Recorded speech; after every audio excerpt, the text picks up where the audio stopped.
Police Nerul police तुमच्याकडे आले होते जो 5-6 तास घराच्या बाहेर शिवतीर्थ काय करणार तुम्ही नोटीस स्वीकारली का नसेल स्वीकारली? पहिली गोष्ट तर मी जेव्हा ते घरी आले नेरूळचे पोलीस तेव्हा मी बाहेर होतो. मला फक्त फोन करून सांगितलं तेव्हा मी बोललो की मी नाही आहे, मी नेरूळला येतो आहे. माझी तेव्हा तारीख ठरली नव्हती, आता ठरली आहे, मी उद्या चाललो आहे. पण मी तेव्हा नसल्यामुळे मला भेटता नाही आलं. आणि मी नंतर घरी पोचल्यानंतर पण ते मला कळलं की ते घराखाली आहेत, पण मला ते भेटले नाहीत. नाही, त्याच्यामुळे मी खाली आमचे जे पोलीसवाले जे प्रोटेक्शनसाठी बसतात त्यांना पण मी विचारलं नेरूळमधनं कोण आलं आहे का. त्यांचं पण म्हणणं होतं नाही. तर मला माहीत नाही कुठे बसलेले, समोरच्या कट्ट्यावर बसले का कुठे बसलेले, पण मला ते काल भेटले नाहीत. त्याच्यामुळे मी उद्या चाललो आहे. आणि मी त्यांना बोललेलो की मी नाही आहे, मी घरी नाही आहे, मी नेरूळला येऊन ती नोटीस घेतो. हे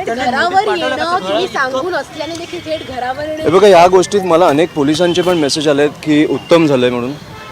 मी आता नावं नाही घेऊ शकत, पण ह्या गोष्टीवरनं कळतं की तुम्हाला त्या पोलिसांवर बिचाऱ्यांवर किती प्रेशर असेल. त्याच्यामुळे ते हे काय स्वतःच्या मर्जीने नाही करत आहेत.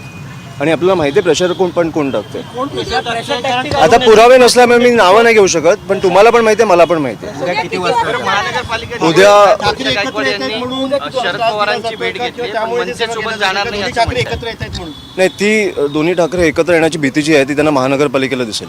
काँग्रेस म्हणते की उद्या मी 1ची वेळ ठरवली आहे, त्याच्यामुळे 1ला मी नवी मुंबईला पोहोचेल.